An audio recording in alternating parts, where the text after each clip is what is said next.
તો જય માતાજી મિત્રો, સ્વાગત છે આપનું નવા બ્લોગ વિડીયોમાં। તો આજે આપણે પહેલાં ગૌ માતાને પહેલાં પગે લાગી દઈએ છીએ અને પછી આપણે બ્લોગની શરૂઆત કરીએ છીએ।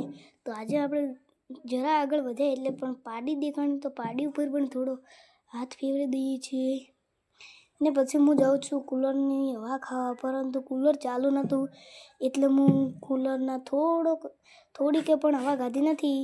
તો જોઈ શકો છો મિત્રો, હું સૂઈને તરત જ પાછો જાઉં છું। મારી મમ્મીએ કીધું નળ ચાલુ કરવાનું, એટલે હું નળ ચાલુ કરવા પણ જાઉં છું। જોઈ શકો છો મિત્રો, હું નળ ચાલુ કરવા આવી ગયો છું। અમારી બોરની મોટર બળી ગઈ એટલે નળ ચાલુ કરવો પડે, ટેન્કર મગાવી છે। અને હું કુંડીએ ઓટો મારવા ગયો તો ત્યાં જોયું કે કુંડીમાં તો છોટોય પણ પાણી નથી, પાણી છે એ પણ ગંદુ છે। તો મિત્રો જોઈ શકો છો, મને ફોલો કરી દેજો અને લાઈક કરી દેજો। ગંદુ પાણી કોઈ ના પીવે। તો મિત્રો આટલે અમારો બ્લોગ ખતમ થાય છે। ફોલો અને લાઈક